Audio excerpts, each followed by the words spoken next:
Would you show up more on camera if you had just a little bit more confidence? If you're ready to start utilizing video in your business but aren't quite sure of yourself, then this video is for you. I'm going to tell you how to be more confident on camera. Tip number 1, don't write a script. Try using bullet points or an outline instead. This makes it so that you don't stress as much about hitting every single word that you have written down, and more so you cover the topics in your own words. This will help your words come out more conversational and less recited, and it puts less pressure on you to say every little word right. Once you have an outline done or your bullet points done, then just start talking out loud. Talk out loud about them. It doesn't matter if there's a camera there or not. Just start talking out loud as if you have an audience. The more you talk about whatever subject you're about to make a video on out loud, the more comfortable you will feel when it's time to actually hit record. Which brings us to number 3, which is practice. Just turn on the camera and talk to it. No matter how comfortable you are speaking in front of people or with your content, the camera, as soon as it's in front of your face, always seems to make people trip up. So set the camera up and talk to it, even if you don't have record on.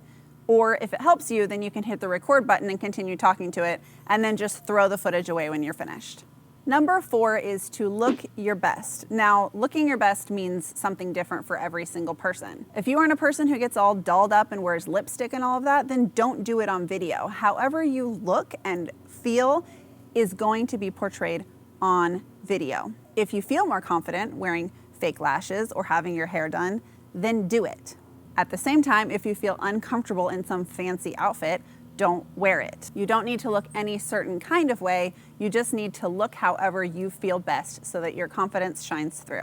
The next thing you want to do is get in the right mood. And this can be done in a variety of ways depending on what makes you feel good. This could be meditating, it could be closing your eyes and visualizing, it could be saying a prayer, it could be turning on music and having a dance party, it could be going for a walk, it could be doing some jumping jacks. Whatever you need to do to get yourself in the right mood and have your energy in the right place. Next, you need to do something to relax. This could mean having a glass of wine or a cocktail. I don't recommend that you get in the habit of doing it every time, but if you need it in order to calm your nerves and make that first video, then do it. This could also be closing your eyes, visualizing, meditating, or going on a walk. Something that makes you feel at peace and more comfortable and relaxed before you start. You also want to keep in mind the position that you feel most comfortable in. This could be sitting or it could be standing. If you decide that sitting is the best position for you, make sure that you aren't slumped back in your chair. You want to sit up nice and tall, and I actually recommend sitting closer to the edge of the seat and having weight in your feet. If you feel like you're having a hard time talking to the camera, pick one person to talk to. Now, this isn't quite the same as an ideal client. I'm talking more so somebody that you can have a conversation with without feeling nervous, like your spouse or a best friend, or maybe it is one of your favorite clients or customers. Take their photo and put it below the lens so that as you're talking, you can glance down at their photo and back up at the lens anytime you start feeling uncomfortable, and it will serve as a reminder to just talk to that person instead of getting nervous about the cold-hearted camera that's staring you down. Speaking of one person, you need to keep in mind who you are serving. The videos that you want to create probably aren't self-serving. They are made to serve someone else. And if you are too worried about the way you look or the way that you sound, you're letting your ego win rather than showing up to serve that person. Remember, you don't need to be perfect. No one is. Be yourself, add your personality, roll with it when you mess up. You are a human, and so are the people that you're serving. And more than ever, people are craving authenticity and human connection. So don't cut your real self out. And lastly, don't put too much pressure on yourself. You don't need to make a full 10-minute length video for your first video. Start with micro content.